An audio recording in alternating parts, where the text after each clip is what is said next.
ओम नमः शिवाय। हर हर महादेव। तिल चौथ का व्रत रखने वाली मेरी प्यारी बहनों को व्रत की हार्दिक शुभकामनाएं।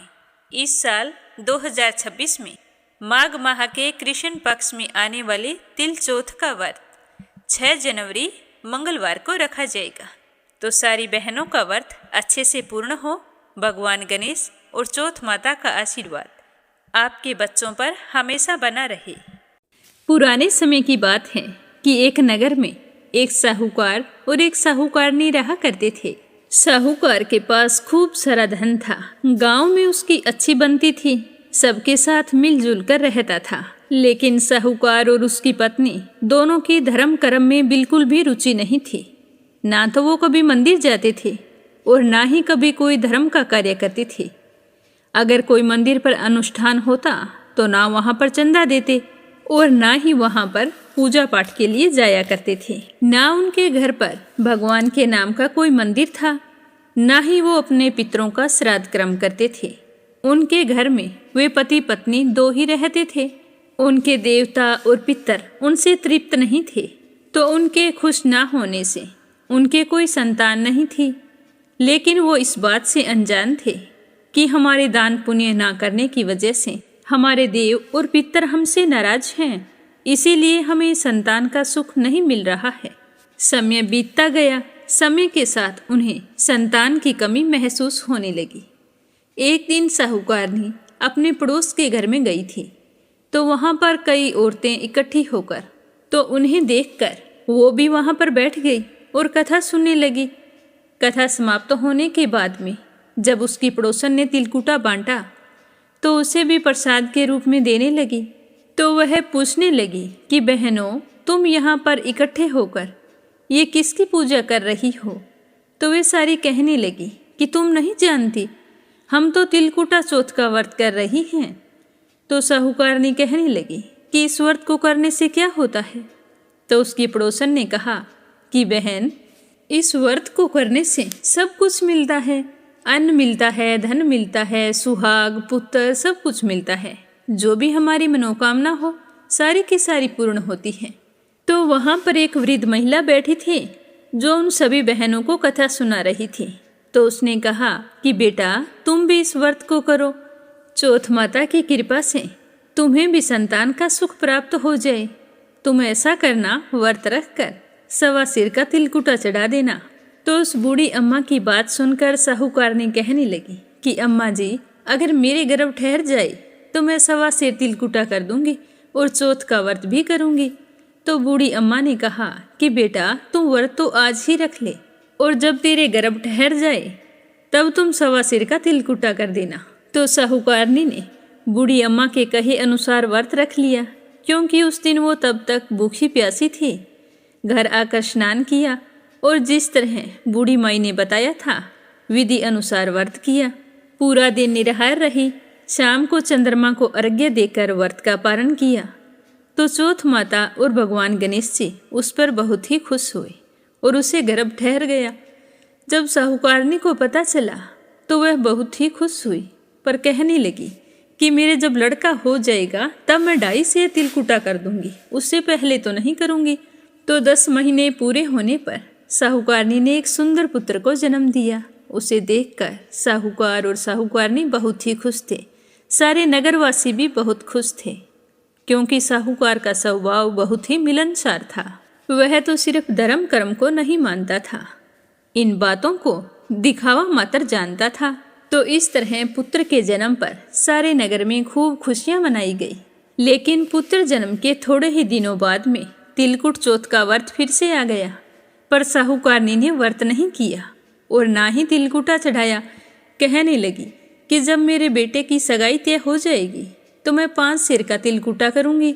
इस तरह फिर उसने आगे पर कहकर छोड़ दिया। धीरे धीरे समय बीतता गया। उसका बेटा जवान हो गया। फिर उसके एक साहूकार की बेटी के साथ रिश्ता तय हो गया। साहूकारनी ने तो फिर भी तिलकुटा नहीं किया। कहने लगी कि जब मेरे बेटे का विवाह हो जाएगा तो मैं 1.25 मन तिलकुटा करूंगी। इस तरह कहकर आगे पर टाल दिया और फिर भूल गई। बेटे का विवाह तय कर दिया गया। विवाह का दिन आ गया और खूब गाजे बाजे के साथ साहूकार के बेटे को दूल्हा बनाया गया और साहूकार बड़ा ही खुशी से बारात लेकर अपने बेटे को ब्याहने के लिए चल दिया। पर साहूकारनी को तिलकुटे की बात याद नहीं थी, तो यह देखकर भगवान गणेश और चौथ माता क्रोधित हो गई। वो कहने लगे कि ये कब निसंतान थी तब ये तिलकुटा चढ़ाने लगी थी, आज तक इसने तिलकुटा नहीं चढ़ाया है। अगर आज भी हमने इसे कुछ नहीं कहा तो हमें कौन मानेगा, आज तो इसे कुछ न कुछ सबक सिखाना ही पड़ेगा। तो साहूकार बारात लेकर अपने बेटे के ससुराल पहुंच गया। वहां पर उनका खूब आदर सत्कार किया गया और फिर शुभ मुहूर्त में दूल्हे दुल्हन को मंडप में बिठाया। जैसे ही उनके फेरे शुरू हुए तो 2 फेरे लिए तभी बहुत ही जोरों से आंधी तूफान आ गई, बिजली चमकने लगी, बादल गरजने लगे और कहीं भी कुछ भी दिखाई नहीं दे रहा था। विवाह के माहौल में अफरा तफरी मच गई। बड़ी मुश्किल से वह तूफान शांत हुआ तो तूफान बंद होते ही सारे देखने लगे कि दूल्हा कहीं पर भी दिखाई नहीं दे रहा है। तो सारे लोग दूल्हे को ढूंढने लगे। दूल्हे को गायब हुआ देखकर साहूकार बहुत ही दुखी हुआ। उधर कन्या का पिताजी भी इधर उधर खोज रहा था, सोच रहा था कि मेरी बेटी के भाग्य में पता नहीं क्या लिखा है कि 2 फेरे होते ही यह अनर्थ हो गया। सब लोगों ने दूल्हे को बहुत ढूंढा पर दूल्हा नहीं मिला। उसके नाम मिलने से सारे लोग बड़े ही दुखी हुए और साहूकार दुखी मन से खाली बारात लेकर वापस लौट पड़ा। उधर साहूकार ने बड़े ही बेसब्री से इंतजार कर रही थी कि आज मेरी बहू आने वाली है, लेकिन बारात को खाली आया देखकर वो तो एकदम से डर गई और साहूकार से कहने लगी कि स्वामी, मेरा बेटा कहाँ है? तुम तो उसे ब्याहने के लिए लेके गए थे, देखो मैंने कितनी तैयारी कर रखी है। सारे नगर की महिलाएं इकट्ठी हो चुकी हैं, दुल्हन को देखने के लिए इंतजार कर रही है और आप मेरे बेटे को भी नहीं लेकर आए। क्या आप उसे कहीं पर छिपा आए? मेरे साथ मजाक कर रहे हो? इस तरह वो साहूकार ने कभी कुछ कहती कभी कुछ कहती, पागलों की तरह बातें करने लगी। जब दूसरी महिलाओं को पता चला कि यह हादसा हो गया है तो सारी दुखी होकर अपने अपने घर चली गई। कहने लगी कि बेचारी को पहले तो संतान नहीं थी तब दुखी रही, अब संतान दे के भगवान ने छीन ली तो इससे तो और ही ज़्यादा दुखी कर दिया। सारी महिलाएं उसे तरह तरह से दिलासा देती हुई अपने अपने घर चली गई। अब साहूकार और साहूकारनी बहुत ही दुखी रहने लगे, पर साहूकारनी को तिलकुटे की बात अब भी याद नहीं आ रही थी। वो तो दोनों हर समय अपने भाग्य को कोसते रहते। कुछ दिनों बाद में गणगौर का त्योहार आने वाला था और वह कन्या अपनी सहेलियों के साथ गणगौर पूजने के लिए दूब लाने जाया करती थी। जब भी वो बगीचे में जाती तो वहाँ एक बहुत बड़ा पीपल का पेड़ था। उसके नीचे से गुजरती तो उसे वहाँ आवाज़ आती कि आओ मेरी अर्धब्याही। तो इस तरह की आवाज़ें रोज़ रोज़ सुनकर वह बहुत ही दुखी रहने लगी और हर समय उदास रहने लगी। एक दिन उसकी माँ ने कहा कि बेटा क्या बात है, तुम्हें अच्छा भला खिलाती पिलाती हूँ, फिर भी तुम एकदम से दुबली होती जा रही हो, ना हंसती हो ना बोलती हो, इतनी उदास क्यों रहती हो? क्या बात है मुझे बताओ। क्या तुम तेरे विवाह की बात को लेकर परेशान हो? बेटा जो भाग्य में लिखा होता है वही होता है, विधाता के लेख कोई नहीं बदल सकता। तो वो कहने लगी कि माँ मैं उस बात को लेकर दुखी नहीं रहती हूँ। मैं तो जब बाग में दूब लेने के लिए जाती हूँ तो वहाँ पीपल के पेड़ पर से आवाज़ आती है कि आओ मेरी अर्धब्याही। तो ये बात सुन सुनकर मैं बहुत ही दुखी रहने लगी हूँ। माँ मेरी क्या गलती थी और वो कौन है, मुझे इस तरह से क्यों कहता है? उसे क्या पता कि मेरे 2 फेरे हो चुके हैं। तो अपनी बेटी की बात सुनकर उसकी माँ ने कहा कि ठीक है बेटा, कल मैं तेरे साथ चलूँगी, देखती हूँ कि वो कौन है और ऐसा क्यों कहता है। अब दूसरे दिन जब वो लड़कियाँ दूब लेने के लिए बाग में गई तो उस कन्या की माँ भी उसके साथ चल पड़ी। जैसे ही वह कन्या पीपल के पेड़ के नीचे से गुजरी तो ऊपर से आवाज़ आई कि आओ मेरी अर्धब्याही। तो उस कन्या की माँ ने ऊपर देखा तो पीपल के पेड़ के ऊपर उनका दामाद दूल्हा बना बैठा था। तो उसे देखकर उस कन्या की माँ कहने लगी कि बेटा, आप ही ने तो मेरी बेटी को अर्धब्याही किया है और अब आप ही इस तरह से रोजाना इसे कहते हो। कहो, हमारी क्या गलती थी? आपने हमारे साथ ऐसा क्यों किया? तो वह लड़का कहने लगा कि सासू माँ, इसमें आपकी कोई गलती नहीं है और ना ही आपकी बेटी ने कोई गलती की है। यह सब कुछ तो मेरी माँ की वजह से हो रहा है। मेरी माँ ने मेरे जन्म से पहले ही संकट चौथ का व्रत करके तिलकुटा करने को कहा था। जब मेरा जन्म हुआ तो कहा सगाई होने पर करूँगी, सगाई हो गई तो कहने लगे कि विवाह पर करूँगी। तो इस तरह मेरी माँ ने तिलकुटा नहीं किया और आगे से आगे टालती रही। तो उसी की वजह से चौथ माता नाराज हो गई है और मुझे यहाँ लाकर बैठा दिया। अब तुम मेरी माँ के पास जाओ और उन्हें उनका बोला हुआ तिलकुटा याद दिलाओ, तो फिर से सब कुछ सही हो सकता है। तो यह सुनकर वह कन्या और उसकी माँ बहुत ही खुश हुई और दूब लेने के बाद में दोनों माँ बेटी घर आ गई। उसकी माँ ने अपने पति को सारी बात बताते हुए कहा कि तुम कल अपनी बेटी के ससुराल जाओ और उन्हें बता दो कि आपका बेटा यहाँ पीपल के पेड़ पर बैठा है, जिसे चौथ माता क्रोधित होकर ले गई है, और उनका बोला हुआ तिलकुटा उन्हें याद दिला देना। अगर वो फिर से तिलकुटा करे तो उनका बेटा और हमारा दामाद सकुशल वापिस आ सकता है। मैं भी अपनी बेटी की खुशी के लिए 1.25 मन तिलकुटा करूँगी और समदन जी को बोलना कि वो भी 1.25 मन तिलकुटा करे। तो दूसरे ही दिन उस कन्या का पिताजी उसके ससुराल गया और जाकर सारी बात बताई। तो बताते ही साहूकार की पत्नी को सब कुछ याद आ गया। वो कहने लगी कि मुझसे बहुत बड़ी गलती हो गई। जब मेरी संतान नहीं थी तो मैं बहुत ही दुखी रहती थी और मैंने चौथ माता का व्रत और तिलकुटा बोला था। तो चौथ माता की कृपा से मुझे पुत्र की प्राप्ति हुई और मैं पुत्र स्नेह में इतनी अंधी हो गई कि मैं चौथ माता को भूल गई। हे चौथ माता, मुझसे बहुत बड़ी गलती हो गई, आप मुझे माफ़ कर दो, मैं आपका तिलकुटा ज़रूर करूँगी। यह कहकर साहूकारनी ने 1.25 मन तिलकुटा किया और नगर की सारी महिलाओं में उस तिलकुटे को बांट दिया। उसके बाद जिस तरह उसके बेटे ने समाचार भिजवाया था कि तिलकुटा बांटने के बाद में बारात लेकर आ जाना, तो साहूकार बारात लेकर वहाँ चल पड़ा। मन में डर भी लग रहा था कि पता नहीं क्या होगा। जैसे ही साहूकार बारात लेके उनके गांव में पहुंचा तो ढोल नगाड़ों की आवाज़ सुनकर सारे गांव वाले बाहर निकल आए और देखने लगे कि किसकी बारात आई है। जब वे दूल्हे को देखने लगे तो बारात में दूल्हा नहीं था, तो सारी बातें करने लगे कि देखो, बिना दूल्हे के बारात आई है। और बारात जैसे ही उनके दरवाजे पर पहुंची तो 2-4 औरतें उनके घर के अंदर गई और कहने लगी कि बहन, पिछली बार तो 2 फेरों के बाद में ही दूल्हा गायब हो गया था और अब की बार बड़ी अनोखी बारात आई है कि उसके अंदर दूल्हा है ही नहीं। तो लड़के की माँ ने हंसकर टाल दिया और कुछ भी नहीं कहा। तो वे सोचने लगी कि यह सब कुछ क्या हो रहा है।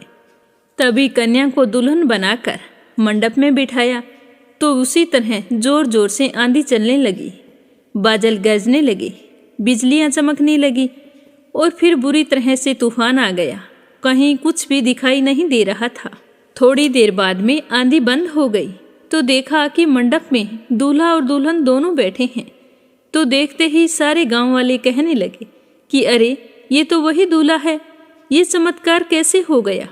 तो साहूकार ने सारी बात बताई तो सारे गांव वाले चौथ माता का जयकारा लगाने लगे। फिर बड़े धूमधाम से उन दोनों का विवाह संपन्न करवाया और खूब सारा दान दहेज देकर उन्हें विदा किया। साहूकार बहुत खुश था। अपने बेटे और बहू को लेकर अपने नगर की ओर चल पड़ा। जैसे ही नगर में पहुंचा तो गांव की महिलाएं साहूकारनी के पास गई और कहने लगी कि तुम्हारा बेटा और बहू दोनों आ रहे हैं, ये चमत्कार कैसे हुआ। तो यह सुनकर वह बहुत ही खुश हुई, क्योंकि उसके मन ही मन में डर सता रहा था कि क्या पता मेरा बेटा वापस नहीं आया तो क्या होगा। सारे नगरवासी तरह तरह की बातें करेंगे कि देखो, पागल हो गया है, जो खाली बारात लेकर गया है पर वह अपने बेटे और बहू की खबर पाकर बहुत ही खुश हुई और कहने लगी कि जय हो चौथ माता की। बहन, ये तो चौथ माता की माया है। मैं तो पुत्र स्नेह में भगवान को भी भूल गई। फिर साहूकारनी ने बड़े ठाठ से अपने बेटे और बहू की आरती की और उन्हें घर में प्रवेश करवाया। उसके बाद सास बहू दोनों संकट चौथ के व्रत करने लगी। साहूकार और साहूकारनी की भी धर्म कर्म में खूब रुचि हो गई। साहूकार ने अपने नगर में एक गणेश जी भगवान का खूब बड़ा सारा मंदिर बनवाया और फिर रोजाना गणेश जी भगवान की पूजा करने लगे। हर धार्मिक कार्यों का हिस्सा बनने लगे। तो चौथ माता उन पर बहुत ही प्रसन्न हुई और साहूकार के घर 10वें महीने बहुत ही सुंदर पुत्र ने जन्म लिया। तो पोते को पाकर साहूकार और साहूकारनी दोनों बड़े खुश थे। उसके बाद वे अपने पोते को लेकर रोजाना गणेश मंदिर जाया करते थे। हे चौथ माता, जिस तरह आपने साहूकार और साहूकारनी पर कृपा की वैसे सब पर करना। जो भी बहन आपकी इस कथा को सुने या सुनाए या फिर हुंकारे भरे, उसके बच्चों की सदा रक्षा करना। हर मुसीबत से उन्हें बचाए रखना। बोलो चौथ माता की जय हो। अब अपने सुनते हैं चौथ माता की अगली कहानी। बोलो चौथ माता की जय हो। बोलो गणेश जी भगवान की जय हो। यह सतयुग की बात है कि राजा हरिश्चंद्र का राज था और उनके राज्य में एक कुम्हार रहता था। वह घड़े बनाने और बेचने का काम किया करता था, पर अचानक से आंव कच्चा रहना शुरू हो गया। उसके घड़े पकते नहीं थे, तो वह गरीब कुम्हार बेचारा बहुत ही परेशान होता था। मेहनत मजदूरी करके मिट्टी लाता और फिर घड़े बनाकर आंव में पकने के लिए रख देता, पर निकलते तो वो घड़े कच्चे ही निकल जाते। उसकी वजह से वो काफ़ी दुखी रहने लगा था। एक दिन वह गांव के मंदिर में गया और वहाँ पर एक पुजारी जी बैठे थे। उन्हें प्रणाम करके अपनी समस्या बताई। तो कुम्हार की बात सुनकर पुजारी जी कहने लगे कि आपको कोई दोष है। अगर कोई छोटे बच्चे की बलि तुम दे दो तो यह समस्या दूर हो जाएगी। तो यह सुनकर कुम्हार वहाँ से आ गया और रास्ते में सोच रहा था कि मैं आंव में देने के लिए किसका बच्चा लेकर आऊं। किसी का बच्चा आंव में देकर मारना ठीक होगा, पर अगर मैंने कोई बच्चे की बलि नहीं दी तो मेरी तो जीविका ही बंद हो जाएगी। मैं अपने परिवार का पेट कैसे पालूंगा। वह इसी उधेड़-बुन में आ रहा था, तभी सामने से एक नन्हा सा बालक आता हुआ दिखाई दिया। तो वह कुम्हार उसे चुपचाप पकड़कर घर ले गया और घड़ों की आंव के बीच में बैठा दिया। उस बालक के पास गणेश जी की मूर्ति थी। वह मूर्ति को लेकर ही वहां पर बैठ गया और उधर पीछे उस लड़के की माँ उसे ढूंढ ढूंढ कर परेशान थी कि ना जाने आज मेरा बेटा कहाँ चला गया है। उस दिन संकट चौथ का व्रत था। वह पूजा करने की तैयारी कर रही थी, तो काफ़ी देर ढूंढने के बाद वो नहीं मिला तो वो परेशान हो गई और अपने घर के मंदिर में प्रार्थना करने के लिए गई। तो वहाँ पर गणेश जी की मूर्ति नहीं थी, तो वह देखकर और भी ज़्यादा परेशान हो गई। उसे ये सब अपशुगन लगा। वह मन ही मन गणेश जी भगवान को याद करके अपने बेटे के सकुशल होने की कामना करने लगी। सुबह से शाम हो गई, पर उसका बेटा घर नहीं आया। वह बेचारी बड़ी ही परेशान थी। शाम को चंद्रमा उदय होने पर उसने अर्घ्य दिया और बिना भोजन किए ही सो गई। दूसरे दिन सुबह जब कुम्हार ने देखा तो आंव तो एक ही रात में पक चुकी थी। उसने घड़े निकालने शुरू किए तो सारे के सारे घड़े सोने और चांदी के थे। तो यह देखकर कुम्हार बड़ा ही हैरान हो रहा था। तभी अंदर से आवाज आई कि बाबा, घड़े ध्यान से निकालना, कहीं मुझे चोट ना लग जाए। तो यह सुनकर कुम्हार तो डर गया। वह सोचने लगा कि राजा को जब इस बात का पता चल गया तो ना जाने मुझे क्या कहेंगे। यह बालक बताए उससे पहले मैं ही सब कुछ बता देता हूँ। तो वह घड़ों को छोड़कर सीधा राजा के पास पहुंचा और वहां जाकर हाथ जोड़कर कहने लगा कि महाराज, मुझसे बहुत बड़ा अपराध हो गया है। तो इस तरह माफ़ी मांगते हुए कुम्हार ने घड़ों की आंव के कच्चा रहने से लेकर बच्चे की बलि तक की सारी बात राजा को बता दी। तो राजा भी कुम्हार की बात को सुनकर बड़े ही आश्चर्यचकित हुए और कुम्हार के साथ चल पड़े कि ऐसा करिश्मा है तो मैं स्वयं चलकर देखूंगा। तो वहां पर गए तो सच में सोने चांदी के घड़े पड़े थे और वह बालक भी बिल्कुल सुरक्षित बैठा गणेश जी की मूर्ति से खेल रहा था। तो उस बच्चे को वहां से बाहर निकाला और उसके घर का पता पूछा। तो उसने अपने घर के बारे में सब कुछ बता दिया। तो राजा ने सिपाहियों को भेजकर उसकी मां को राज दरबार में बुलाया।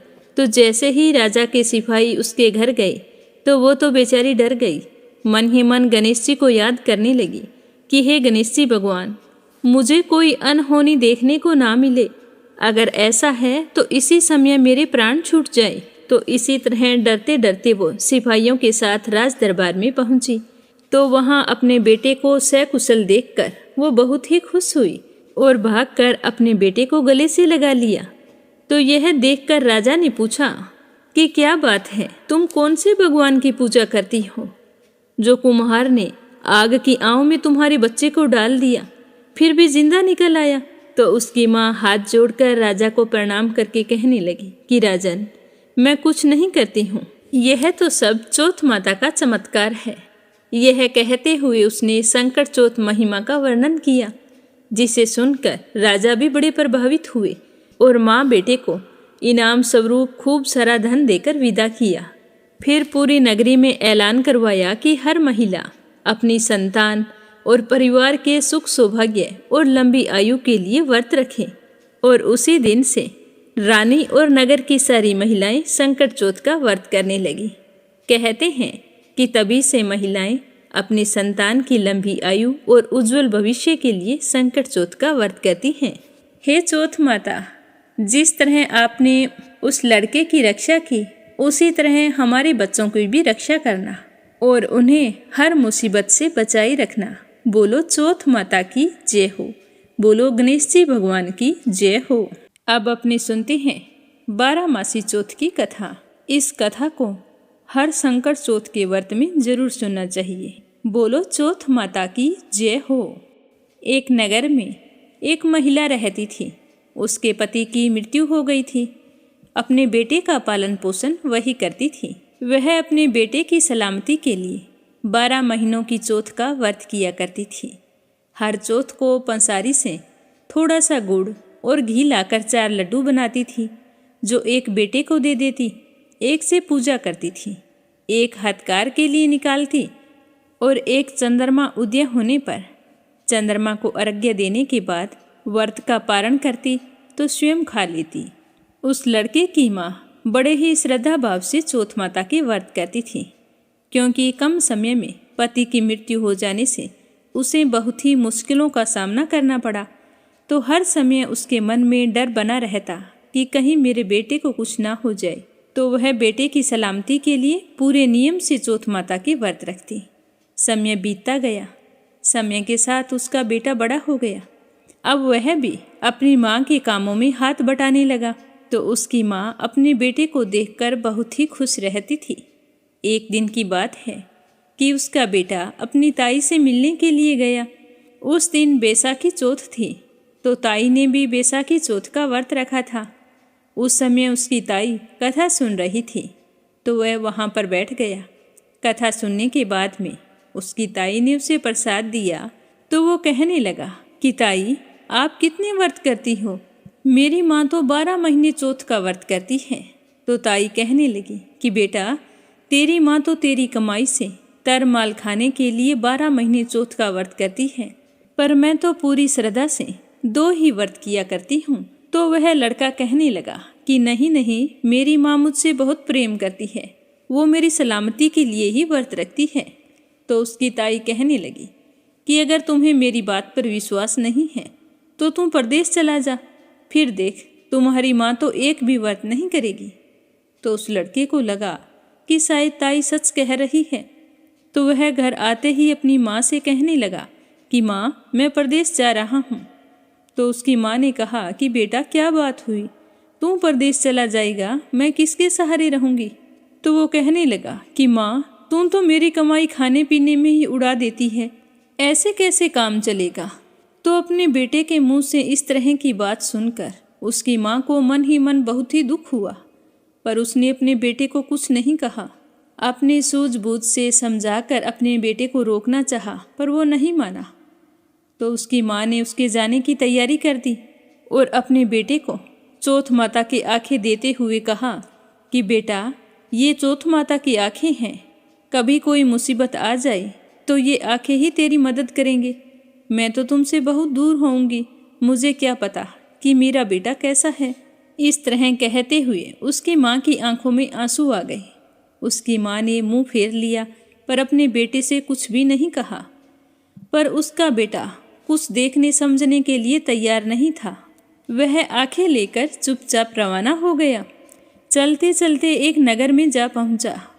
वहां उसने देखा कि एक घर के बाहर एक बूढ़ी माँ रोती ही जा रही है और साथ में पुआ भी बना रही है। उसे देखते ही उसे अपनी माँ की याद आ गई।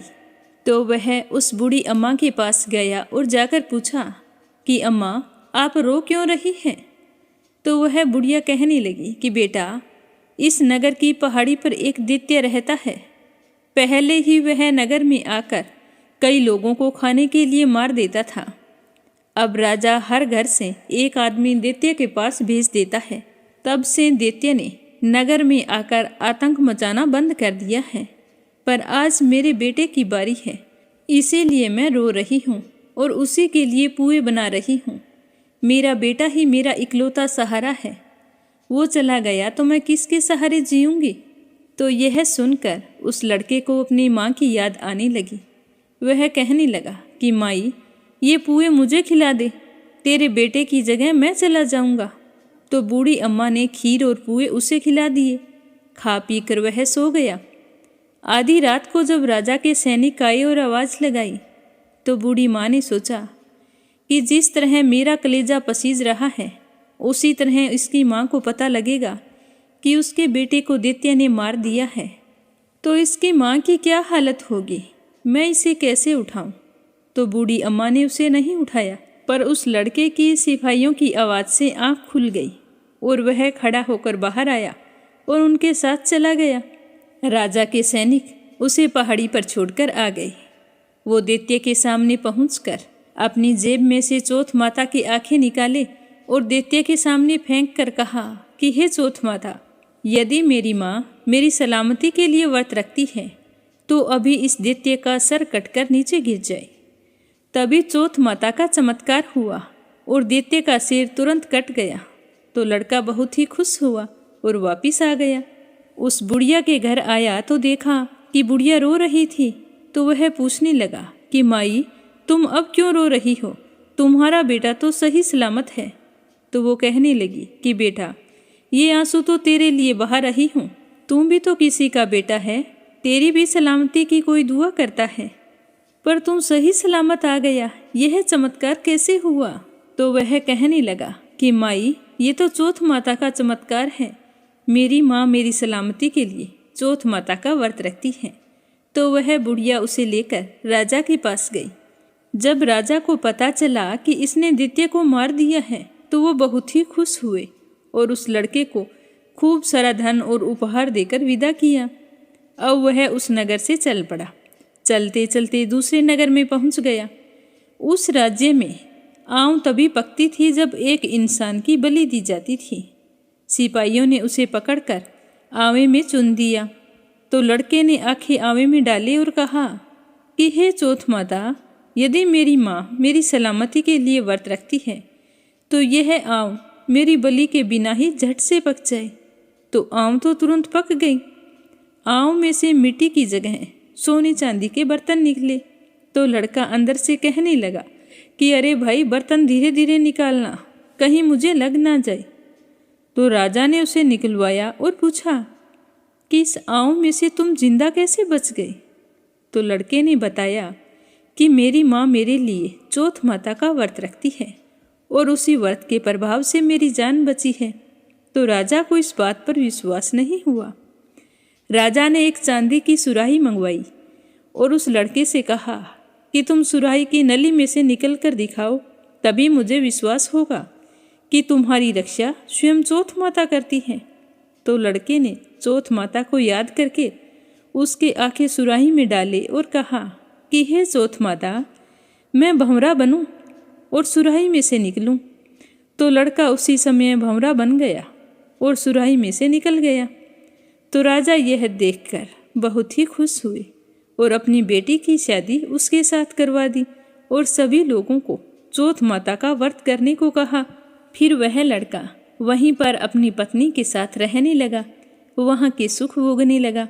तो एक दिन की बात है, वह सुबह जल्दी उठा तो उसने देखा कि उसकी पत्नी ने कपड़े की गुड़िया बनाकर रख रखी है और उसके पांव दबा रही है। तो उसने पूछा कि तुम ये क्या कर रही हो? तो वो कहने लगी कि मायके में रहकर मुझे क्या पता कि ससुराल कैसा होता है। मैं भी चाहती हूँ कि मेरा भी ससुराल हो और उसमें सास ससुर हो, उनकी मैं सेवा करूँ। तो यह सुनते ही उस लड़के को अपनी माँ की याद आ गई। उसकी आंखें आंसुओं से भर आई। वह तुरंत ही खड़ा हुआ और राजा के पास गया। जाकर कहने लगा कि राजन, अब आप मुझे जाने की अनुमति दें। मेरी बूढ़ी माँ घर पर मेरा इंतजार कर रही है, मैं उनके पास जाना चाहता हूँ। तो राजा ने खूब सारा दान दहेज देकर अपनी बेटी को उसके साथ विदा कर दिया। तो इस तरह वह चौथ माता की कृपा से अपनी पत्नी और खूब सारा धन लेकर अपने नगर की ओर रवाना हो गया। और जिस दिन अपने नगर पहुंचा उस दिन चौथ का दिन था। तो वह पंसारी की दुकान पर बैठकर इंतजार करने लगा और सोचने लगा कि आज चौथ का दिन है, माँ ने आज व्रत रखा है और सामान लेने के लिए पंसारी की दुकान पर तो जरूर आएगी। तभी उसने देखा कि उसकी माँ लकड़ी टेकती हुई आ रही है। उसके जाने के बाद में उसकी माँ बहुत ही दुखी रहती थी और रो रो के उसकी आंखों की रोशनी कम हो गई थी। तो उसे दिखाई बिल्कुल ही कम दे रहा था। जैसे ही वह अपने बेटे के पास से गुजरने लगी तो उसके बेटे ने जानबूझकर अपना पैर लकड़ी से लगा दिया और कहने लगा कि भले तेरे पूत, लाठी मेरे पैर के लगा दी। तो उसकी माँ ने तो उसे पहचाना नहीं और कहने लगी कि बेटा, मुझे चाहे कितनी गाली निकाल लो पर मेरे बेटे को कुछ मत कहना। तो माँ के इतना कहते ही वह अपनी माँ के चरणों में गिर पड़ा और रो रो कर कहने लगा कि माँ, मुझे माफ़ कर दो, मुझसे गलती हो गई। मुझे तो ताई ने कहा था कि तेरी माँ तेरी कमाई से तर माल खाने के लिए व्रत रखती है, पर माँ, आप तो सच में मेरी सलामती के लिए व्रत रखती हैं, नहीं तो मैं आज जिंदा नहीं आता। तो उसकी माँ ने उसे उठाकर गले से लगा लिया और खुशी के आंसू बहाने लगी। तभी वह कहने लगा कि देखो माँ, मैं आपके लिए क्या लेकर आया हूँ। यह कहकर उसने अपनी पत्नी को आवाज़ लगाई। तो उसकी पत्नी आकर अपनी सास के चरण स्पर्श किए। तो इस तरह अपने बेटे और बहू को पाकर वह बहुत ही खुश हुई और चौथ माता को याद करके कहने लगी कि हे चौथ माता, यदि मैं सच में अपने बेटे की सलामती के लिए व्रत रखती हूँ तो इसी समय मेरी छाती से दूध की धार निकले और मेरे बेटे के मुंह पर गिरे। तभी कहते हैं कि चौथ माता के चमत्कार से उसकी माँ के स्तन से दूध की धारा निकली और बेटे की दाढ़ी पर और बहू की साड़ी पर गिरी। तो यह चमत्कार देखकर नगर के सारे लोग चौथ माता की जय जयकार करने लगे। उसी दिन से नगर की सारी औरतें 12 मासी चौथ का व्रत करने लगी। हे चौथ माता, जिस तरह आपने उस लड़के की और उसकी माँ की सहायता की और माँ बेटे को फिर से मिलाया, उसी तरह सब पर अपनी कृपा बनाई रखना। जो भी आपकी कहानी कहे, सुने या सुनाए या फिर हुंकारा भरे, उसकी सारी मनोकामना पूर्ण करना। बोलो चौथ माता की जय हो। बोलो गणेश जी भगवान की जय हो। तो ये थी संकट चौथ व्रत पर सुनी जाने वाली पौराणिक 5 कथाएं, जिसमें 4 गणेश जी भगवान और चौथ माता की और 1 लपसी तपसी की। सभी बहनों को कथा सुनकर कैसा लगा कमेंट करके जरूर बताना। साथ ही मीरा भक्ति स्टोरी चैनल को सब्सक्राइब करके इस कथा को ज़्यादा से ज़्यादा व्रत रखने वाली दूसरी बहनों में शेयर करना। भगवान गणेश और चौथ माता आपसे हमेशा प्रसन्न रहे और आपके बच्चों पर अपना आशीर्वाद हमेशा बनाए रखे, ताकि उन पर आने वाली हर मुसीबत अपने आप दूर हो जाए। बोलो चौथ माता की जय हो। बोलो गणेश जी भगवान की जय हो। हे चौथ माता, हे गणेश जी भगवान, कथा कहने में अगर कोई भूल चूक हो गई हो तो मुझे माफ़ करना। सदैव अपनी कृपा दृष्टि बनाई रखना, ताकि मैं हमेशा यूं ही अपनी प्यारी बहनों को इसी तरह कथा सुनाती रहूं और वो सुनती रहे। आप सभी की मंगल कामना के साथ ओम नमः शिवाय। हर हर महादेव।